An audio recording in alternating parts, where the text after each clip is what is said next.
una palabra del Señor que me ha tenido inquieto por algunos meses, y yo quisiera en esta hora invitarles a reflexionar, a oír, a reflexionar y a tomar una decisión. La Biblia nos invita a nosotros a no ser oidores olvidadizos.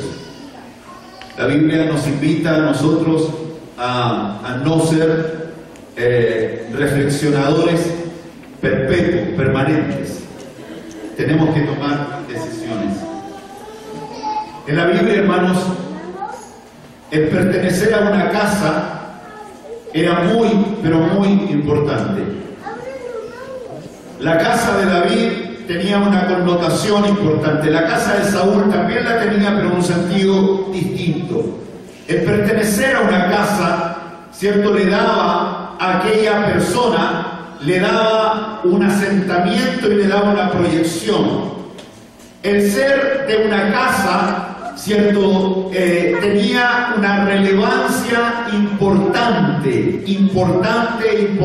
Si alguno no lo sabía, o si alguno lo había leído pero no le había dado la relevancia, por eso digo, hermano mío, toda vez que alguien quiera edificar su casa, ponga atención, ¿cierto?, en rigor, en qué área lo va a hacer, bajo qué casa lo va a hacer, bajo qué perspectiva lo va a hacer.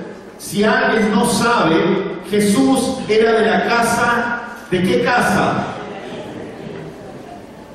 Él era, se le llamaba, ¿me entiende?, que era hijo de David, que pertenecía a la casa de David, ¿verdad? Sin embargo, si usted busca hacia atrás, ¿cierto?, es de un linaje, él viene de una casa. Cuando en la antigüedad se hablaba de la casa de Abraham, se hablaba en dos sentidos: del amigo de Dios. En la Biblia pocas veces se ha identificado a alguien, ¿cierto?, que era amigo de Dios. Y era también, Abraham era de la casa, ¿cierto?, era el que había originado, el que había levantado una casa que era el padre de la fe. ¿Estamos?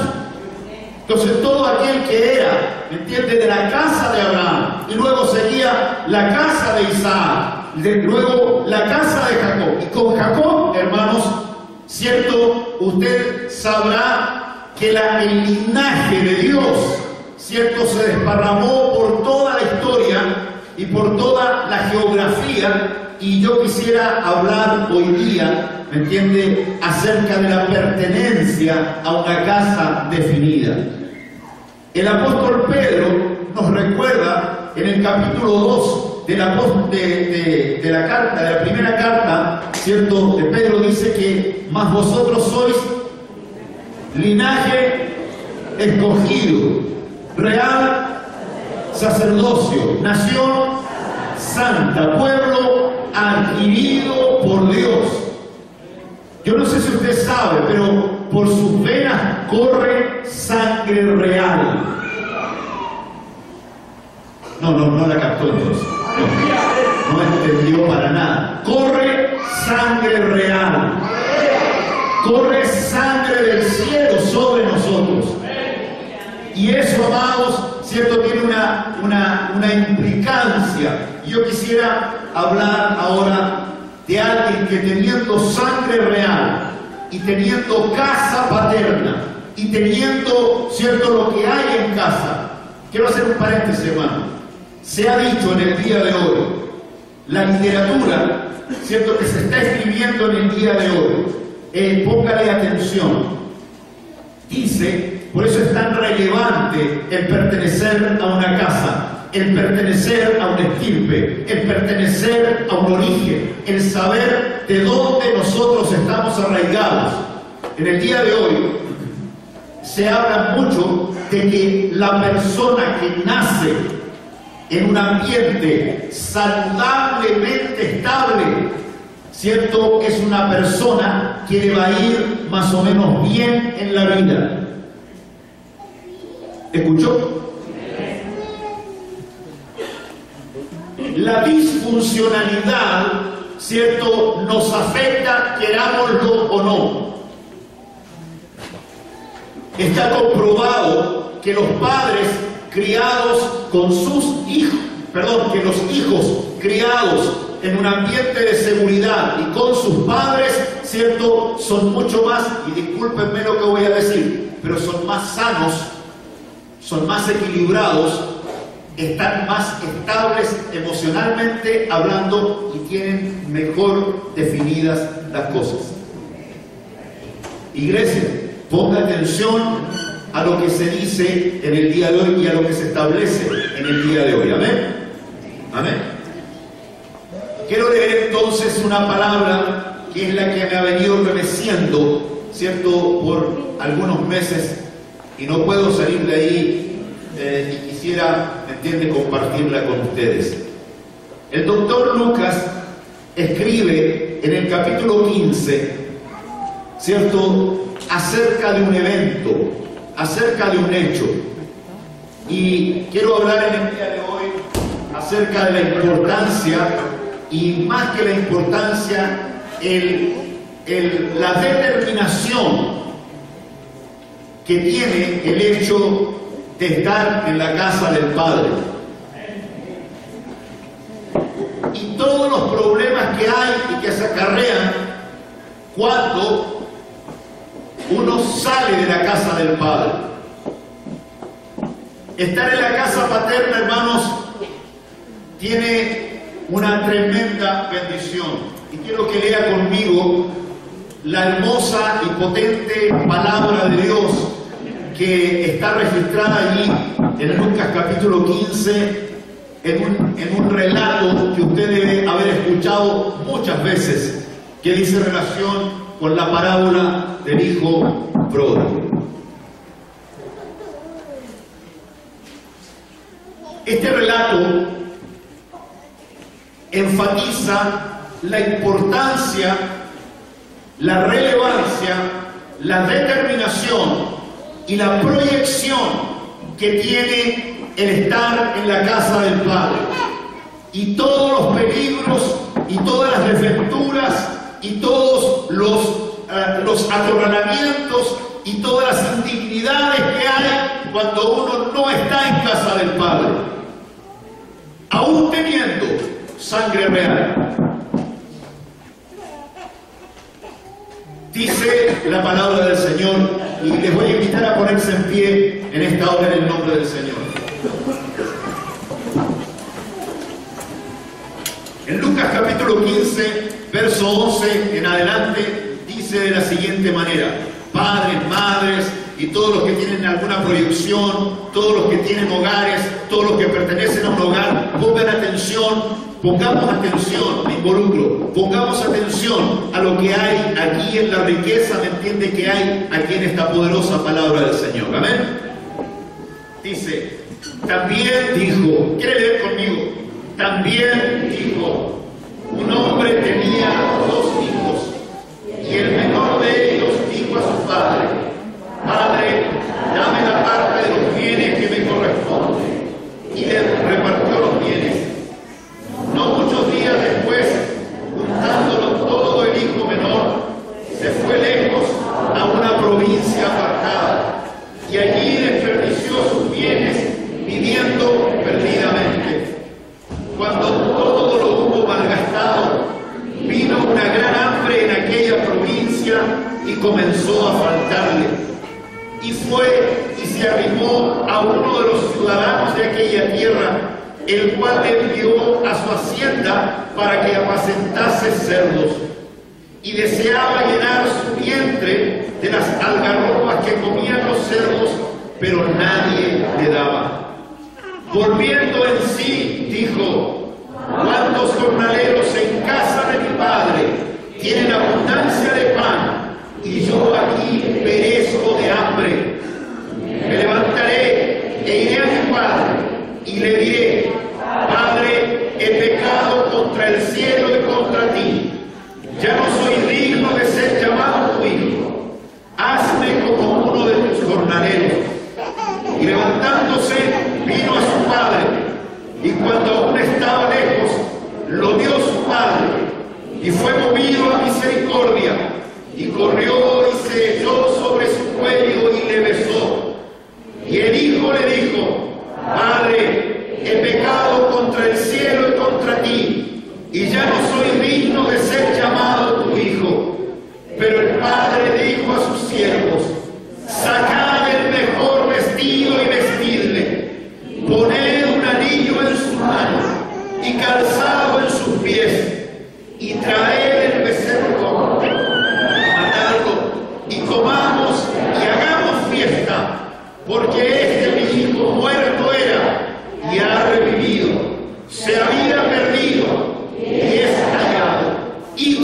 comenzaron a regocijarse.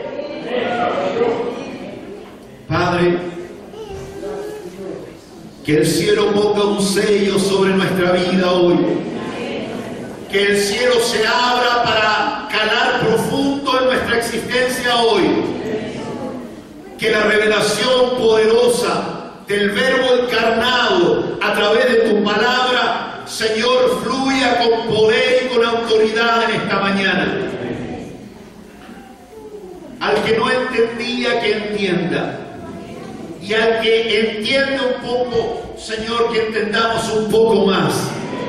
Pero trae luz, Señor, para comprender de manera sobrenatural lo que significa estar en la casa del Padre. En el nombre de Jesús oramos. Amén y amén. Tome asiento.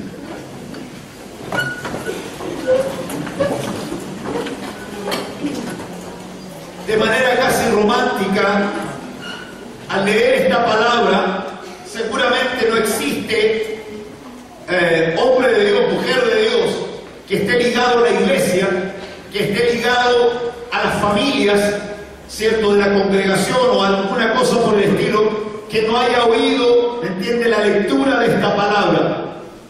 Sin embargo, el contenido de esta declaración nos hace estar alertas a nosotros respecto de algunas cosas. En este pasaje, la Biblia nos enseña la importancia de la casa paterna. Nos relata y nos describe con lujo de detalles que en la casa de Dios, en la casa paterna, hay abundancia de todo. ¿Cuántos dicen amén a eso? Hay abundancia de todo. Todo aquel que carece de alguna necesidad o que tiene alguna carencia, es necesario que vuelva a la casa del Padre. ¿Se entiende? Hermanos, la Biblia nos relata este hecho, el hecho poderoso de que la casa de Dios, como nuestra visión, como nuestra misión, ¿cierto?, tiene que ver en esta comunidad, ¿cierto? Y yo espero que en todas las comunidades, ¿cierto?, nosotros tengamos el anhelo, el deseo de ser una gran familia de hijos e hijas semejantes a Jesús. Amén. Ya, y que estos sean de influencia, es decir, luz y sal donde quiera que estemos. Es necesario para nosotros comprender que el nivel de influencia que tengamos está directamente relacionado con la pertenencia a la casa del Padre. Hermanos míos, toda otra influencia, todo otro elemento, hermanos míos, aquí nadie vale, ¿cierto?, por los títulos que tengamos, con todo respeto. Nadie vale por el capital o por la inversión que usted tenga en su familia. Nadie vale. Usted vale no es el término adecuado. Sencillamente vale por haber recibido a Jesús en su vida y en su corazón, encarnarlo en él, ¿cierto?, vivir su vida en el temor de Dios y tener conciencia de que usted pertenece a la casa del Padre. Porque en la casa del Padre, hermanos míos, ¿cierto?, vamos a ver, voy a intentar describirlo, ¿me entiende?, lo que hay, lo que se dice que hay y lo que se dice, ¿me entiende?, que ocurre toda vez que usted o yo nos alejamos de la casa del Padre. Este relato, la mayoría de los que interpretan este relato, ¿cierto?, dice que tiene que ver, ¿me entiende?, con lo que ocurre en la eternidad. Es decir, que ha ocurrido desde siempre hasta siempre. Dios está anhelante de ser nuestro Padre y llevarnos a un lugar, ¿me entiende?, y estar, y que nosotros vivamos en un lugar, hermanos míos, donde no hay carencias, donde no hay límites. Y el límite, hermano, curiosamente no lo pone el Padre. El límite lo pone y lo establece, entiende, quien vive en la casa del Padre. En otras palabras, somos nosotros. Si Si usted pone atención a este relato, ¿cierto? Un hijo, yo no me voy a ir ni me voy a entretener por ahora, ¿me entienden lo que significaba? Hermanos, no era lícito, solamente voy a decir esto, no era lícito que un hijo menor pidiera la herencia aun cuando sus padres estaban vivos. No era lícito, no estaba permitido, pero en ese momento, ¿me entiende? El relato, ¿cierto? Establece una cosa, que el dueño de casa, con todo lo que sabía él, de lo que pasaba lejos de la casa del padre, al margen de la casa del padre, él no tuvo ningún impedimento. ¿Por qué razón? Porque somos nosotros quienes escogemos o vivir en la casa del padre o salir de la casa del padre. ¿Se entiende? Así que, amados, una vez que nosotros tomamos la decisión de reconocer que en este mundo nosotros no tenemos ninguna relevancia, sino solo en relación con Dios, el Padre, de ahí en adelante, usted escoge, usted decide la calidad de bendición que tiene. Usted escoge qué tipo de vida ha de tener. Si viviendo en la casa del Padre o lejos de la casa del Padre. Ni la cultura, ni su conocimiento, porque Dios, bendito el Señor, es Dios de dioses, Rey de reyes, Señor de señores. No hay otro como Él.